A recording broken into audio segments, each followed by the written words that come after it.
Today, Kenya experienced an unprecedented attack on its democracy, rule of law, and the integrity of its constitutional institutions.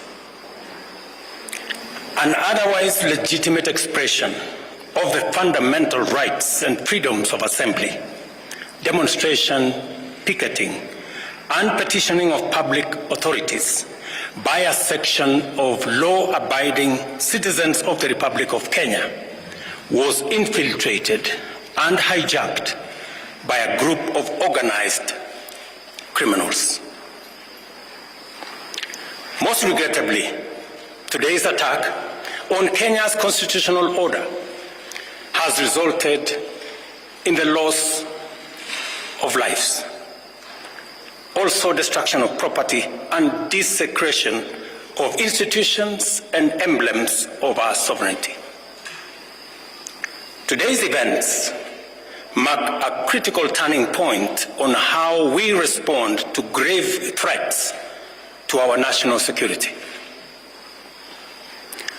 I assure the nation that the government has mobilized all resources at the nation's disposal to ensure that a situation of this nature will not recur again at whatever cost. I thank our security officers who are on duty today for applying themselves to the best of their abilities in the defense of Kenya and its people. Accordingly, I have directed all the organs of our national security to deploy measures to thwart any attempt by dangerous criminals to undermine the security and stability of our country. As the people of Kenya go to bed tonight, I give you my assurance that your security, that of your families and property, remains my utmost priority. To the young people of Kenya, who I must thank for helping our country organize our democratic discourse around issues, I thank you and assure you that the conversation you have begun around pertinent issues of our nation will continue to inform our policy and governance decisions. As I promised on Sunday, this conversation will not be in vain. I will not only champion for the cause of issue-based, policy-oriented, and tribeless engagement on critical national issues, but also provide a framework for this conversation to be processed and its outcomes implemented. However, our national conversation on any subject matter must be conducted in a manner that respects and honors the foundational values upon which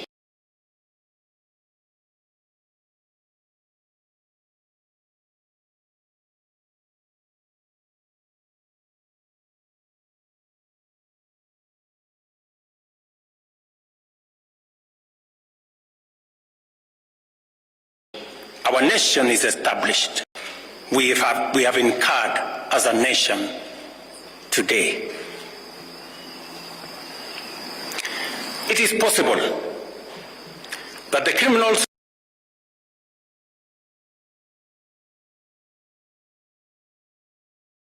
who rained terror on innocent people and attempted to challenge our law enforcement deployments are still determined to continue with their dangerous behavior.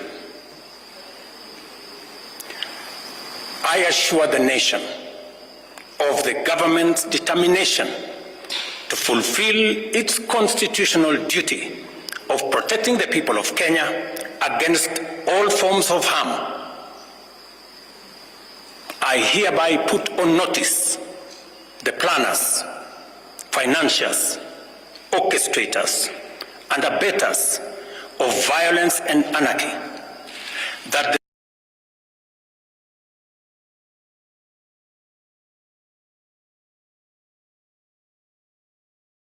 security infrastructure established to protect our republic and its sovereignty will be deployed to secure the country and restore normalcy. It is not in order or even conceivable that criminals pretending to be peaceful protesters can rain terror against the people, their elected representatives, and the institutions established under our Constitution and expect to go scot-free.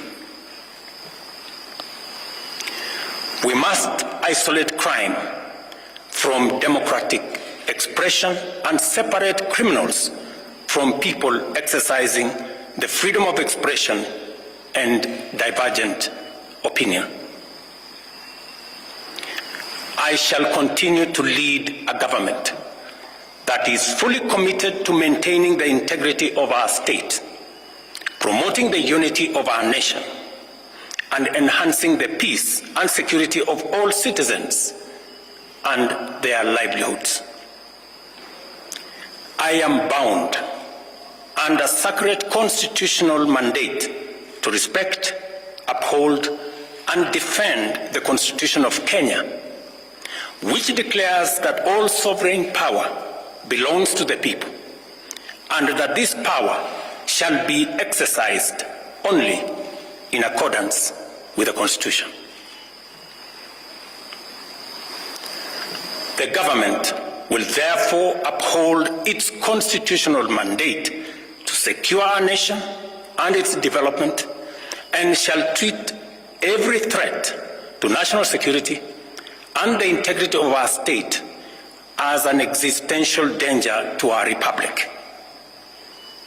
Accordingly, I assure Kenyans that we shall provide a full, effective, and expeditious response to today's treasonous events. Thank you. That has been the president in a speech he delivered to the country, an address to the country just a few moments ago. But now, former President Uhuru Kenyatta has sent in his statement and says the following: that I come to you with a heavy heart, saddened by the loss of lives occasioned by the current situation prevailing in our country. It is the right of every Kenyan to protest as determined by the Constitution we all promulgated in 2010. It is also the duty of leaders to listen to those they lead. The former president says that at this trying time for our country, I want to remind all leaders that they were elected by the people. Listening to the people is not a choice, but a mandate enshrined in the principles of our Constitution and in the very basis and philosophy of democracy. Former President Kenyatta says leaders must know that power and authority they have is